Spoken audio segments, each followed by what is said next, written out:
Fala, meus amigos, tudo bem? Eu sou Paulo Portinho e hoje a gente vai falar da Randon. A gente vai fazer o raio-x fundamentalista da Randon. O que é interessante dessa análise que a gente vai fazer hoje é que eu vou mostrar, a partir do histórico recente da Randon, de 2013 até 2021, a receita, patrimônio líquido, margem bruta, etc., para vocês verem o que aconteceu com a empresa através dos fundamentos.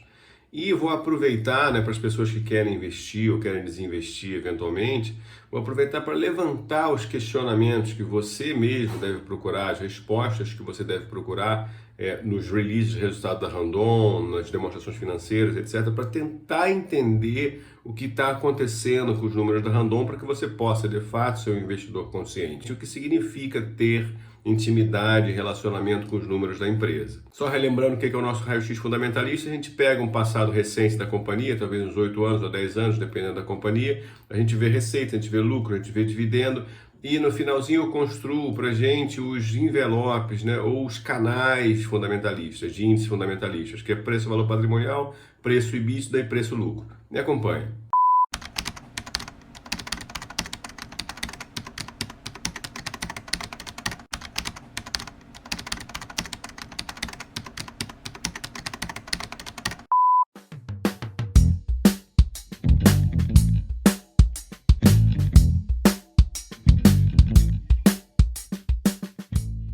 Então, pessoal, agora a gente vai direto para o market value, para o valor de mercado da Randon. Aqui você percebe que ela oscilava na faixa de 2 bilhões e 800, 3 bilhões ali em 2013.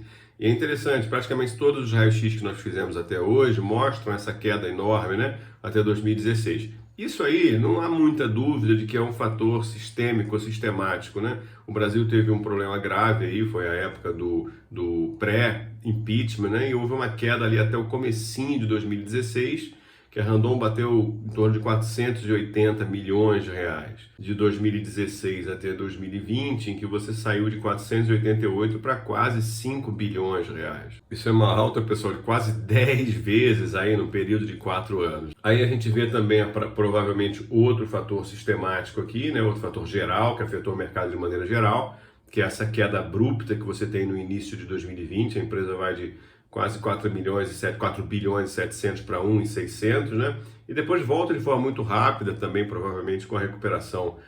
Esse evento aqui do começo de 2020, todo mundo sabe qual é, evidentemente, é o coronavírus. Aqui começam os indicadores que você precisa realmente entender o que está acontecendo. Você vê que a Randon atingiu uma receita ali até 2014 na faixa de 4 bilhões de reais. Aí veio com uma queda para baixo de 3, na faixa de 2,5, quer dizer, está saindo de 4 bilhões e 200 para 2,5 bilhões de receita. Isso realmente é uma queda significativa. Nesse momento aqui, pode ter sido uma influência política, tá?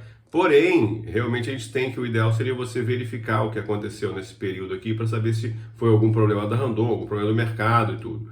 Mas de 2016 em diante, a gente teve uma alta praticamente ininterrupta da receita, e aí teve uma estagnação, mais ou menos ali no ano de 2019, sem crescer muito, uma pequena queda no começo de 2020, que possivelmente pode ter sido causada pelo evento do coronavírus, pelo efeito do coronavírus, E aqui nesse momento você tem uma alta razoavelmente grande, Você está saindo ali de uma receita acumulada em 12 meses de 5 bi, 4 bilhões e 800 para 7 bilhões e 300, quer dizer, a gente está realmente com uma mudança significativa. Aí volta para mim. Quando você encontra um gráfico como esse, uma subida muito grande de receita, a minha sugestão é que você pegue o último release de resultado da companhia e você tente entender, questione-se, por que ela teve essa alta grande? Porque se a gente olhar essa alta gigantesca, a gente fala, nossa, a empresa mudou de patamar, ela tinha uma receita de 4, está indo para uma receita de 7,5, 8 bilhões. Você precisa responder para você mesmo, como investidor consciente, de onde vem essa receita? Isso é uma receita recorrente?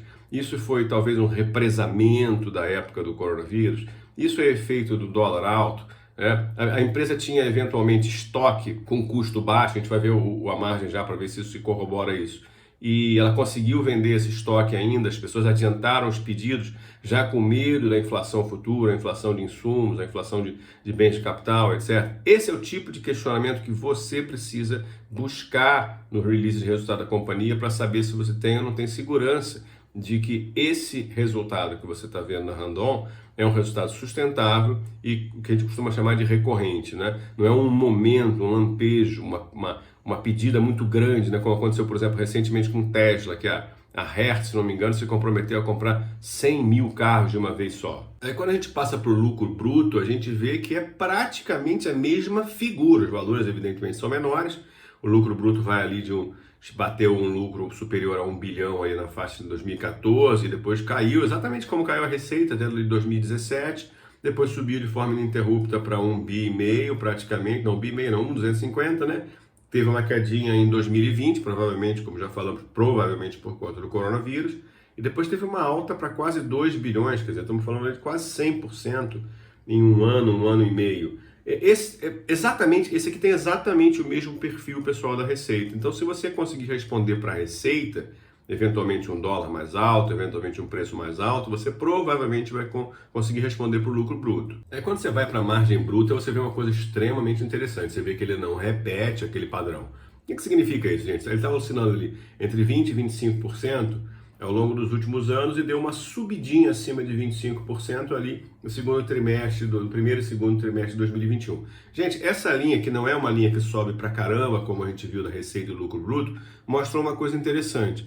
Mostra que os custos da companhia, os custos diretos, subiram mais ou menos na mesma proporção. Então, apesar de a gente ter tido nominalmente uma receita muito mais alta, nominalmente um lucro bruto muito mais alto, a margem se manteve mais ou menos ali entre 25% e 26%, 27%. E o lucro líquido, quando a gente percebe aí, que é um indicador extremamente importante, você vê que ele estava numa alta também de 2012 até 2014, a mesma coisa. A gente passou por aquela crise que foi até 2016, você lembra que a receita caiu pra caramba, você percebe que a empresa perdeu margem líquida, tá vendo? Ela está com prejuízo ali em 2016. Depois teve uma alta mais ou menos para os mesmos patamares ali até 2019, de 200 e poucos milhões de reais. E aí, cara, realmente isso aqui é fundamental explicar, tá, pessoal? Os nossos vídeos têm objetivos educacionais. Então eu digo para você, olha, isso aqui é uma coisa que você precisa olhar. Isso aqui pode ter esse significado. Mas a pessoa que vai decidir se compra, ou se vende, se investe ou se desinveste, ela precisa responder essa questão. Por que o lucro subiu tão absurdamente? A gente viu que o custo da mercadoria vendida não mudou tanto, porque a margem não mudou tanto. Né? Então a gente viu um lucro bruto subindo bastante, a gente viu um lucro líquido subindo bastante, mas a indicação do lucro líquido ter subido ainda muito mais, subiu 4 vezes, pode ser que a companhia tenha mantido os custos administrativos no mesmo patamar, tenha tido algum lucro que é não operacional. Tudo isso são questões que você precisa obrigatoriamente procurar nos releases de resultado, sempre do mais recente para o mais antigo, para você compreender o histórico da companhia. Por que isso? Se esse é um novo patamar de lucro da Randon, você só vai saber isso se você ler os resultados, né, o release de resultado. Se esse é o novo patamar de lucro da Randon, a Randon está 4 vezes maior em termos de lucro do que era no passado. Se esse é um lucro não recorrente, ou seja, eventualmente algum resultado do banco dele, sabe? Eu não acompanho a Randon direto, muito proximamente a respeito disso, mas eu lembro que durante algum tempo a Marco Polo teve um resultado muito forte do Banco Moneo, né? Estou falando isso lá de 10 anos atrás. Mas isso é o tipo da questão que você precisa responder para você mesmo. Esse resultado é sustentável? Esse patamar de lucro é sustentável? Teve alguma coisa não recorrente? Ela teve algum benefício fiscal extra? Qualquer coisa, ela teve uma queda de custo que não vai se repetir.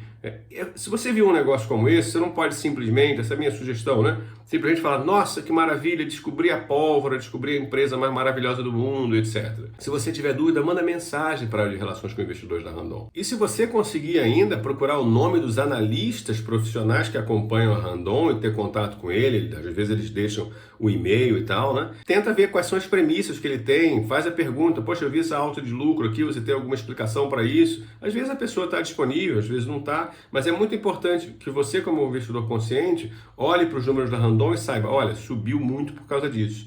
Isso é recorrente, isso não é recorrente. Uma coisa que você precisa saber. Aí quando a gente vai para o EBITDA, o EBITDA é interessante, que ele nunca foi negativo, ou seja, sempre teve geração de caixa, mas ele tem exatamente o mesmo perfil do lucro líquido, exatamente o mesmo perfil do lucro bruto, não é a mesma proporção que 200 para 850, que foi o que aconteceu com o lucro líquido, né? Então isso aqui é um indicador de que a geração de caixa ali do primeiro trimestre de 2020, na faixa de 600 milhões, foi para 1 bilhão e 600. Então, enquanto o lucro líquido subiu, sei lá, 4 vezes e meia, esse aqui subiu na faixa de 2 vezes e meia. Vamos olhar rapidamente o dividendo, quer dizer, esse dividendo aqui ele é um pouquinho discreto, porque a gente está colocando quanto é que se distribuiu para o ano inteiro, né? Então aqui estamos falando de uma faixa de 80 milhões ali em 2012, em 2013 distribuiu abaixo de 60, em 2014 distribuiu 100 milhões e assim por vai, distribuiu bem pouquinho aqui na época que ele teve prejuízo, provavelmente foi no começo do ano.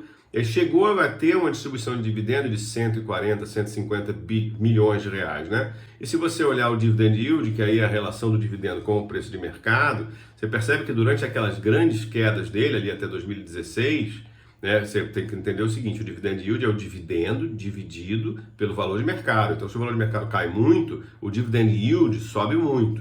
Então, essa empresa chegou a bater um dividend yield acima de 9% para quem comprou a ação ao preço que estava ali em 2015, né? Depois teve uma queda muito grande, porque aí realmente o dividendo caiu. Isso aqui não foi porque o preço caiu ou o preço subiu, né? Isso aqui foi porque o dividendo caiu. Teve uma alta de dividend yield para ficar na faixa ali, nos últimos anos, em torno de 4%.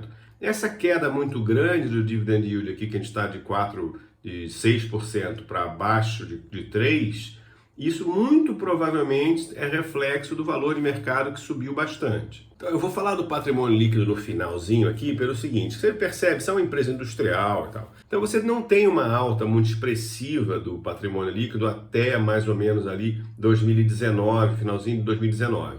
Depois você tem um salto enorme. Como nós já vimos que o lucro líquido subiu pra caramba, provavelmente essa alta aqui é alguma retenção, essa alta enorme aqui que você tem de patrimônio líquido, é alguma retenção de lucro, né, que a gente não sabe se vai continuar, se a empresa vai distribuir bastante no final do ano, a gente não faz ideia, né? Mas essa alta aqui provavelmente é por essa alta enorme que nós tivemos de receita, de lucro bruto e de lucro líquido. E aí, já aproveitando que a gente está falando de patrimônio, vamos falar do primeiro envelope, o envelope de preço sobre o valor patrimonial de 2013 a 2021.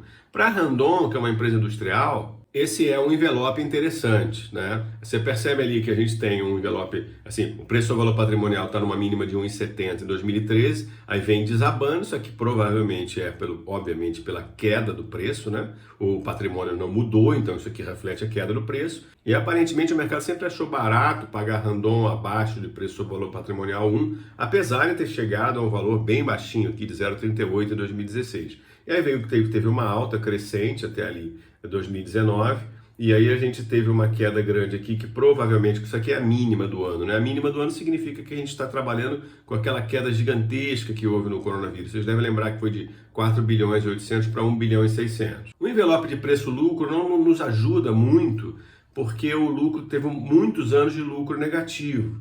Então a gente tem aqui, as baixas até fazem algum sentido, as mínimas, né? 11, 6, 15, 12, 6,46, 4,27. O que você tem que ter muito em mente aqui, pessoal? Vocês devem estar olhando aqui no finalzinho um preço-lucro muito baixo. A gente sabe que o preço-lucro abaixo de 15, 12, 13, dependendo do tipo de empresa, o preço-lucro 5, preço-lucro 6, costuma ser visto como um preço-lucro baixo, principalmente se os juros estiverem baixos na economia, né? Então a gente tem aqui um preço-lucro mínimo de 4,27, de 7,20 no ano de 2021. Por que você tem que tomar muito cuidado ao dizer o seguinte, nossa, como essa empresa está barata a partir da análise do preço-lucro? Porque você, para dizer isso, você precisa responder o motivo pelo qual o lucro está muito mais alto. O lucro subiu 4,5 vezes em um ano.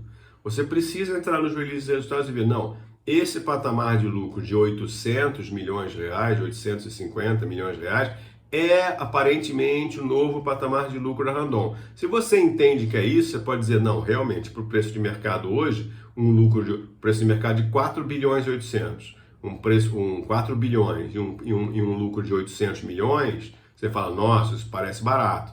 Mas o que adianta você falar isso agora e você descobrir que isso era um evento não recorrente e ele desaba no ano que vem, o lucro vai, sei lá, para 300 ou 350, que ainda é um lucro mais alto do que o do passado, porém, ele não vai sustentar essas relações de preço-lucro tão baixas, né? Então, primeira coisa a fazer é olhar para aquilo que nós falamos e explicar por que a companhia teve esse comportamento fundamentalista. Quando a gente passa para o envelope preço sobre EBITDA, aí talvez a gente tenha uma coisa um pouquinho mais média, né, para a gente analisar. Dá para você olhar ali que o preço sobre EBITDA mínimo nos últimos anos está talvez esteja oscilando ali entre 2,5 e 3, né? Com uma alta muito grande ali em 2016, 2017, provavelmente porque o EBITDA foi muito baixo, né? Lembra aquela queda muito grande que nós tivemos. Bom, em conclusão aqui, gente, para que serve de fato um raio-x fundamentalista? Ele simplesmente pega os dados e mostra para a gente um raio-x do que aconteceu com a empresa em todos os principais indicadores no passado e no presente. E você precisa, a partir desses indicadores, falar, gente, eu preciso descobrir o que aconteceu aqui. Eu preciso descobrir o que aconteceu aqui. Eu preciso descobrir por que essa margem mudou. Eu preciso descobrir por que essa margem caiu. Eu preciso descobrir por que a receita subiu e a margem se manteve. Eu preciso descobrir por que o dividendo caiu. Eu preciso descobrir por que as receitas ou as despesas administrativas se mantiveram iguais enquanto as receitas dispararam. Tudo isso aparece no raio-x fundamentalista. Porém, é o esforço de cada investidor consciente entrar no site da CVM, entrar no site da companhia e fazer uma avaliação do que a administração tem para dizer. Normalmente eu sugiro os releases de resultado porque eles são escritos numa linguagem que o investidor comum consegue entender. Mas se você entende um pouquinho mais de contabilidade, você pode ir para as demonstrações financeiras e principalmente para as notas explicativas das demonstrações financeiras. Mas aí realmente é um pouquinho mais sofisticado. Então, esse é o raio-x fundamentalista da Randon. Essas são as questões que o investidor consciente precisa levantar para saber se ele investe ou não investe nessa companhia.